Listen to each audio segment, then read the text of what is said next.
beber mais um shotei, pra esquecer as malambas. Hoje eu vou.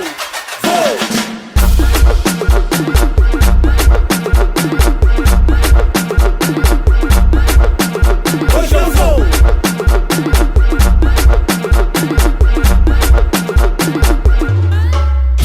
Hoje eu vou.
Kiara. Yes.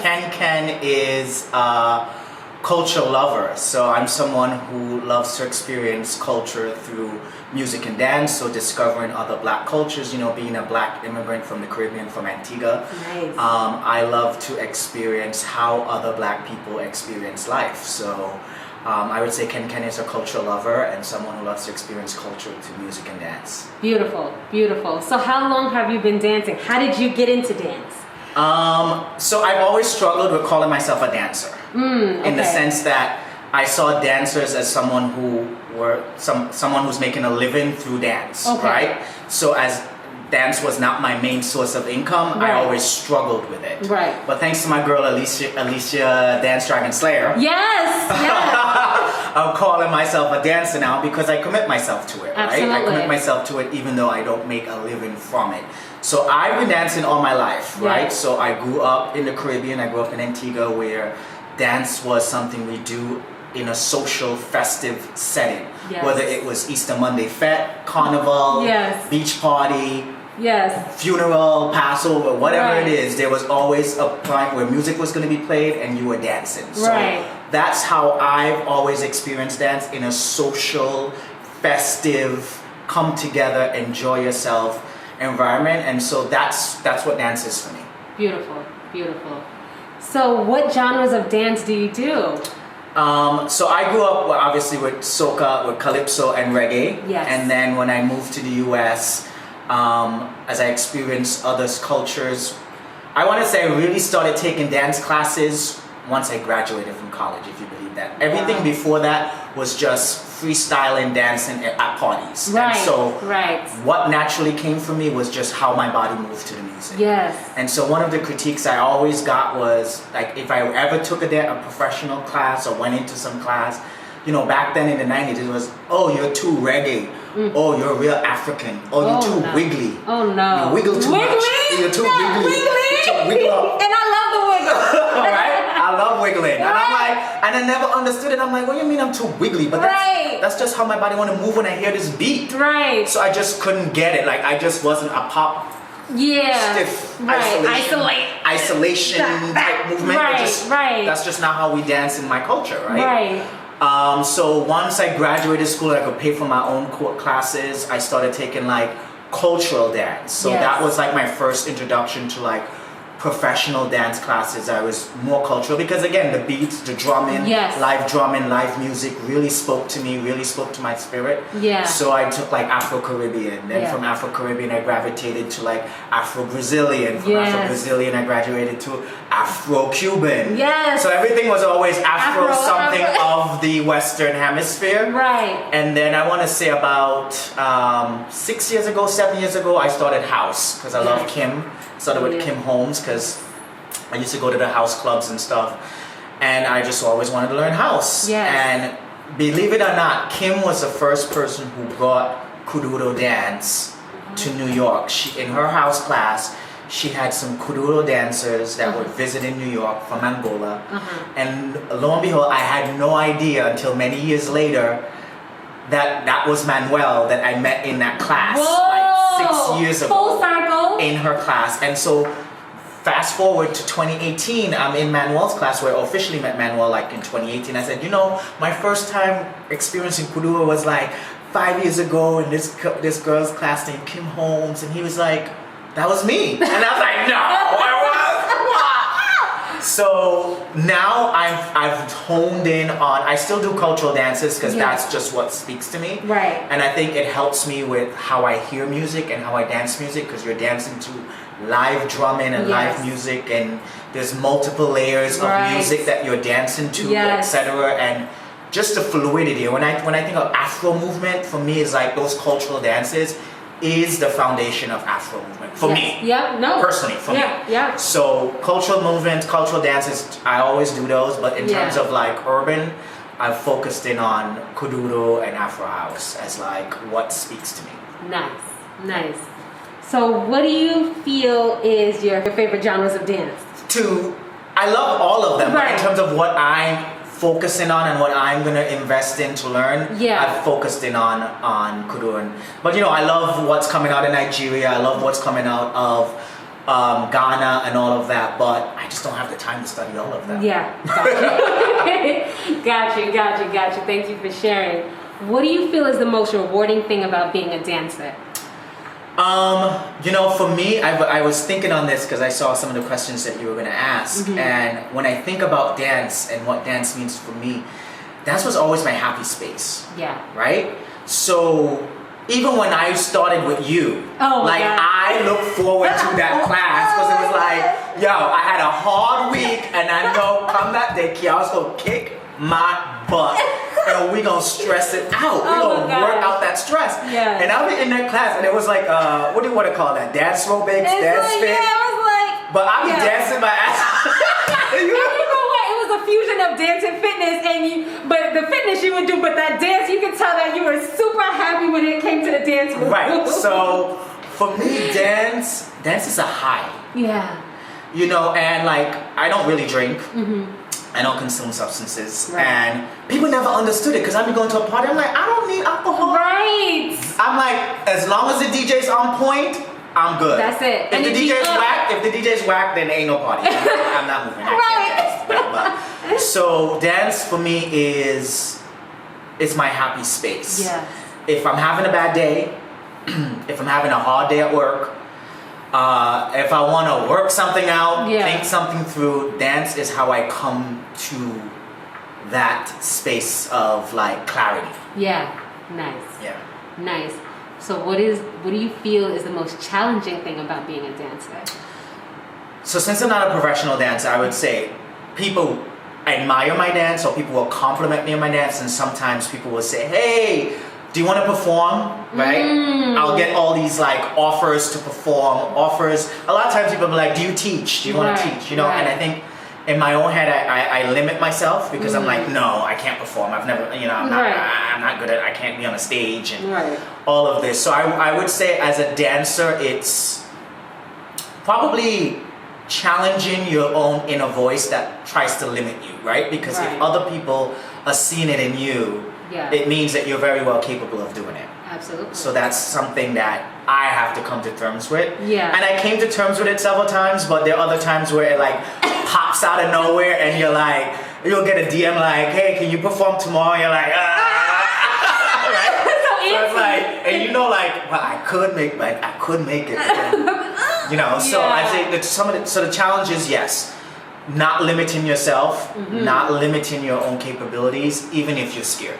Got it. What's one thing you feel that you've learned about yourself through the art form of dance? That's a great question. I think, well, for sure, I've learned that I'm a people person that love to connect with people and other cultures. Because dance and music was how I was open to other cultures. Even now, right? Yeah. I'm studying Kuduro and Afro House, which is from a completely different culture than mine. Complete different language, complete different continent. Yeah. Yes, we're all black, but we have different cultures, and we have to be open to learn about those cultures so that we can get along and progress as people. Absolutely. So I would say dance has opened me a lot to learning about other people and other cultures. Nice. Awesome. Thank you for sharing. All right. So, can you tell us about a failure that you cherish the most? A failure that I've cherished the most? Yeah. In dance. In dance, yes. A failure that I have cherished the most. Yeah, maybe you had like a fail, and now you look at it as a blessing. Failures that I've had as well. Here's one fail. I don't know if it's a failure, but the circle, the infamous dance circle, right? It's funny because now I was talking to this about Manuel. Like, if I'm in a club, I can get in a circle. Or I can just be dancing on my own and people will come around me or whatever to watch. But in a class setting where it's like, oh, we just filmed and now get in a circle, I always freeze up. It's like my mind goes blank. And then I was like, I don't know what to do. So that freezing up, I would say that's a failure. Not that I celebrate it, but it's something I recognize as a weakness. Or a fear of mine, because it's a different setting to like just turn it on when you're like being forced to versus I'm at a party and it's the music is inspiring me. It's more organic. So in organic settings, I'm fine. But then in forced settings, I freeze up. So that's a challenge, and I don't know if that's benefited me in any way, but it's definitely something I've recognized with myself. Got it. Awesome. All right, so what is one quote or phrase that you live by? If you have one. One quote or phrase that I live by. Lately, I've been living by something I actually learned from Alicia, the Dance Dragon Slayer, was done is better than oh shit, how did it go? Done is better than I think it's like done is better than not doing or something like that. So like it was in reference to a lot of times we don't do something because we want it to be perfect. And so we're constantly waiting for the perfect time, or to have like, oh, I can't shoot a video because I don't have a camera. Or I can't shoot a video because I can't pay a videographer. Meanwhile, you got your own phone. Right? So it's like, just do it. Just start it and stop waiting for that perfect moment. So that's something I live by now, because a lot of times I was holding myself back, even with like Afro Connects. Like I had this idea and I kept thinking, oh, I don't have the resources. Who's going to want to work with me? And blah, blah, blah, blah, blah. I had all of these reasons to why not to start, you know? And so that's something I live by now. And I would say something that I live by in general in my life is like something like my grandma always used to say, like these proverbs, you know, these proverbs. It's like, heights of great men were reached and kept, were not obtained by southern flight.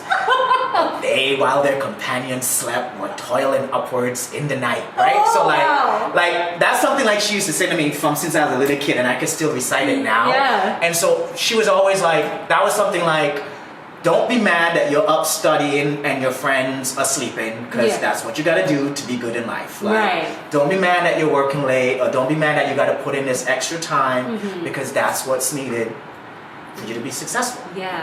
Yes, Granny.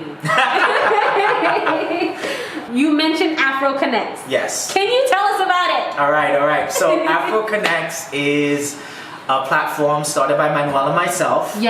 And the idea around the platform is that we want to collaborate with artists throughout the Afro diaspora as well as the continent to help tell the story of Afro dances and Afro cultures. So we're working with the artists to tell the story of Afro dances and Afro cultures. One of the things we recognize, whether it's soca, dancehall, any of these new genres coming out, there's little to no documentation on it. Right? You can go and probably research Beanie Man, but you'll probably not find anything about Bogle, who created so many of these old school dancehall dances that formed dancehall dancing. Right? So how do we change that? How do we start making these dancers and these creators and these cultural contributors part of the story of the culture? We have to start documenting it. We have to start telling their stories. We have to start sharing it. So that's the overall aspect of Afro Connects. In addition to that, we recognize, especially in a country like Angola, countries like Cuba, people don't have access to the internet like we do. And there's so much dancing happening in these cultures, and we aren't seeing it. You know, a lot of times we're so internet connected that we think if it's not happening on the internet that it doesn't happen. Right? So, or we think what we see on the internet is the extent of it. And there's so much more. Absolutely. There's so much more happening. It's just, you know, if the internet costs half of what you would make in a salary in a month, people aren't going to be buying the internet because they got other things to do with their money. They got to survive. For us here, we pay one fee. It's unlimited. You're not limited to how much data you consume. Blah blah blah blah blah. It's very different in many other countries, and so for that reason, you have a lack of content sharing from other artists, or they don't have the technology to do it. They don't have the advanced phones to create high quality videos, etc. So we also want to provide a gap in that, right? So especially like a country like Angola, most of Angolan dancing that you see is coming from Europeans, from Angolans probably living in Europe. So majority of your Afro house you're seeing is from a European perspective, and there's nothing wrong with that, but there is the same dancing happening in the origin and being done differently. Thank you for that. So what is something that you would tell the younger generation of dancers? So one thing I did with in my own dance is I always sought out elders. Right? Because, and even in my professional life, I seek out people who have experienced it and can mentor and or guide, right? And I would advise younger dancers to seek out dance elders. They might not be dancing the same style that you're dancing, but they have lived that dance life. They've lived that dance life. And also I seek out elders too because a lot of times they're so versed. A lot of times in my own you might see them like they're teaching a hip hop class, but they do a lot more than that. Yes, you're right. Right? So they might be specializing in a class, but a lot of times they're so much more versatile. And they have so much knowledge and wisdom to share and give. So seek out an elder. Seek out someone who has been doing it, has experience in it. Yes, we're living in a different time. Like those elders might not be as socially savvy in terms of social media because so much of dance now is happening in the social media space. But in terms of roundedness, how well rounded they are as dancers. I love the elders for that. Beautiful. If you were to change one thing in the dance industry, what would it be? You know, it's funny because when we were going through the Me Too movement, right, I saw all of these different industries where Me Too was happening, right?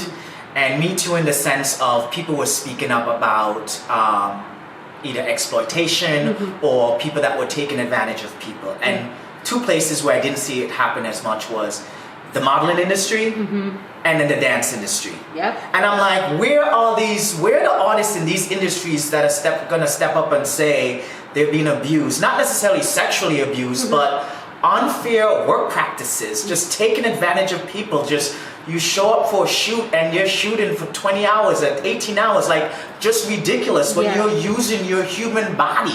Like how can you go non-stop for that long? Why are you expected to work that hard? When you're physically doing something. Again, take 5, take 10. Take 22. You know, so one thing I would love to change, or I would want dancers and people in this industry to change, is the exploitative practices that happen and the fact that dancers are always bottom of the barrel. And if you think back, whether it's hip hop, any genre, when you watch those music videos, you're watching for the dancing. Whether it was Michael Jackson, whether it's Missy Elliott, all of them, dance was the Ciara, everything was dance made those artists. Chris Brown, name it. Yeah. So dancers have to recognize their power. Yes. And they need to recognize the power that they have for the culture. Yeah. And they have to have the power to speak up. Right. And without elders or without people training you on how to deal with those conditions, you just suck it up and take it because you're like, I need this gig. Yeah. Right? And so if we can have more people contribute to empowering dancers to speak up and to fight for their worth and protect their rights as workers. Yeah. I think that's what needs to change. Absolutely. Big time. Absolutely. Thank you for sharing that, Kenny. Woo! All right. So you mentioned for the culture. So can you tell us what's your definition of culture? Culture for me is a way of life. Right? Yeah. It's how a group of people experience life. So it's how you experience music. It's how you experience dance. Yeah. It's how you experience your community, how you exist in your community. That's culture. Yeah. So for me, that's what culture is. So you're talking about dance culture or Afro culture. Yeah. It's how you're experiencing life in that culture. Beautiful. All right. So Ken, what's your contribution to the culture? My contribution to the culture. So, like I said, I'm a cultural lover. So I think my contribution is consuming the culture. I think my contribution is participating in the culture. Yep. Because I think you need those two to help propel culture, right? You need people to consume the culture and you need people to participate in the culture to help the culture move forward. So absolutely. I think you don't necessarily have to be like, I made this video and I hired these artists. Consuming and participating is enough to help propel culture. Beautiful. So good. So good. Wow. Thank you for sharing that. Is there anything that you want to add to this interview that we need to know about you? Any dance goals? Anything you're working on? So Afro Connects is my big project that I'm working on right now. I really want it to grow. I really want it to be a space where all Afro cultures it's big, right? Yeah. So I'm like, it's big. So it's not just focused on the Afro dances coming out of Africa. It's focused on Afro culture, Afro Caribbean, Afro Latin culture. Those cultures have always had Afro attached in front of them. So if you talk, when you talk about someone, if they're dancing Afro Cuban dance, Afro Brazilian dance, Afro Colombian, Afro Caribbean, they've always had Afro attached to us. But Afro means black anyway, so that's a distinction. So I really want Afro Connects to grow. I want it to be a space where people can go. It's very similar to Culture Cave in that we are highlighting artists and their contributions to the culture. But it's where I want it to be a space where people can go and interact and learn about other Afro cultures and Afro dances and Afro culture and what's happening in those cultures. In terms of me and my own dance, I think I'm a mover. So I've always struggled with like lots of steps. No, it's true. If it's a lot of, for some reason my brain just freezes and I don't feel like I'm dancing when there's a lot of steps. Right. My spirit just doesn't wake up. It doesn't wake up. My spirit doesn't wake up. That's why I stick to cultural classes where it's like it's movement to a beat and like my spirit just awakens. So I'm a spiritual dancer in the sense that if my spirit feels it, I dance it. If it doesn't feel it, it's hard for me. That's why I couldn't be a professional. I'm like, this song is whack. Like, the spirit ain't waking up. So, as a cultural dancer, as a social dancer, I think for me, my next thing is I want to learn other cultures. One of the things, like when I started taking Afro-Cuban dance, and when you talk about Afro-fusion, like Afro-Cuban dance is like one of your original Afro-fusions, if you want to think about it. Since they had so many different African cultures that came there. Right. They had Congo, Angola, Benin, Nigeria, right? And so their dance is a combination of all of these, from West Africa to Central Africa to Southern Africa, blended. And so I love learning these cultural dances. And when I was taking Afro-Cuban dance, seriously, some of these dances, I was like, yo, this is old school dancehall. Right. Yeah. And I'm like, I don't even think people knew in old school dancehall that those moves that they felt it was just coming to you because it was ancestral. Yes. It was ancestral. These dancehall old school moves came to you that way because those were your ancestral moves. Yes. And so it was just already in your DNA, yes. and it was just coming out because you're now dancing into urban music. Right. Right? Mm-hmm. And so when I took these cultural classes, I'm like, yo, this dance is so similar to this right, dance. And I'm like, yes. and you start to connect. You're like, oh, and it's just, maybe it's a different nuance. Exactly, but it's so similar, yes. right? Yes. And I want to go back and study these cultural dances to link them to how we dance our urban Caribbean dances or urban dances, because there is a link. Yeah, there is a link. Mm-hmm. And a lot of times, a lot of new school dancers don't recognize it, but there's that cultural foundation. Absolutely. It's not just all, I invented it. Yeah. And I put a name on it. And I put a name to it. Right. It's in your DNA. It's from the ancestors. Yeah. It's just manifesting in a different way. Beautiful. Yes. Oh my God, you're dropping so many gems on here. I love it. Love, love, love, love, love, love. So good. You got me back here like, yes! Yes! Okay, sorry. I'm going to end that. All right, so now I'm going to ask you questions based on preference. Okay. And you got to answer as fast as you can. You ready? I saw this. Okay. Reggae or dancehall? Oh my God. Come on. Okay, reggae, because I can't stand the new school dancing. Soca or reggae? Come. Oh God. Okay, soca. All right. Power soca or groovy soca? Power soca. All right. Homebody or outgoing? Both. No, one or the other. Come on, you can be both. If it's a good party, I'm going out. If it's not good, I'll stay at home. Dance technique or dance popularity? Technique. Early bird or late bird? Late bird. Day or night? Night. Let's see. JetBlue or Delta? Delta. Did I say early bird or late bird? Yes, you did. Okay. I'm like, okay. Followers or friends? Friends. 90s hip hop or 90s R&B? 90s R&B. Kuduro or Afro House? Oh, hey, they're the same. Trick question. They're the same in my eyes. Right, okay. Awesome. Okay, now this last part is called cave in. You're gonna grab the glass bowl, mix it up, take one of those colorful things out, read it, follow the directions. All right. I'm just going for this one. Oh my God. What does it say? Share your most embarrassing dance moment. Come on and tell us. All right, so actually this was my most embarrassing dance moment. I was performing with my samba teacher, and she had asked me to perform with her. Okay. And it was a barefoot performance. Okay. And I forgot to take my socks off. Wait, you went on the stage? I was on the stage with socks. But not only that, they were holy socks. You know, sometimes you put those socks on, and you're like, ain't nobody gonna see these holes. Nobody gonna see those holes.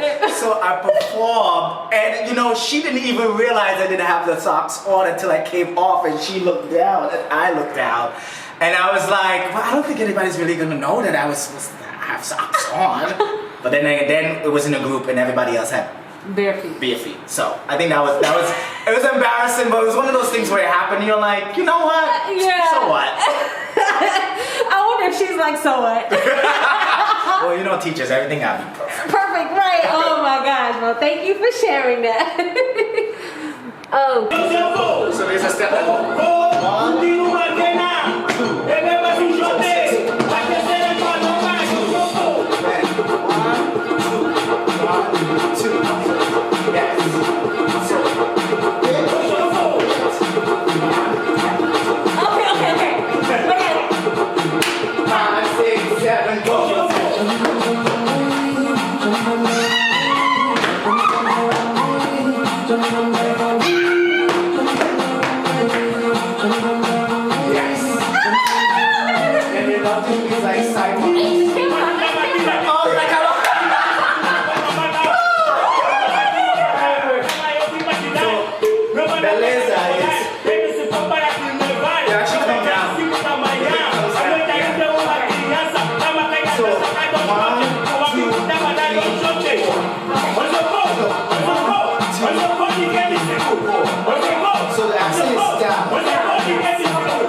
Okay,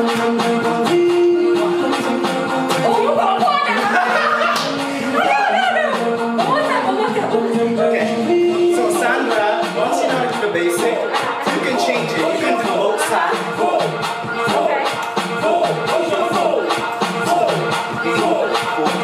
Right, let's do a house. Let's do some footwork combo.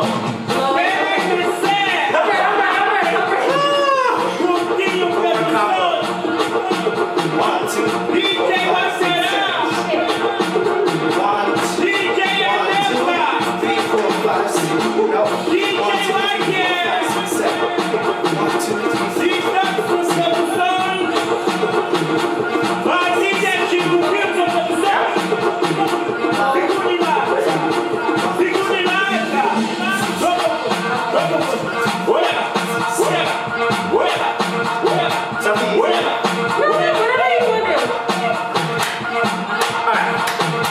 My invention. Because I have to invent. I learned to invent. So this is called the Hidden Scoop. Okay, so wait, do it again. Right, left, step back. Okay. Oh, I like that one. That's cool. 5, 6, 7, go. 1, 2, 3, 4, 1, 2, 5, 6, 7, 8. 1, 2, 3, 4, 1, 2.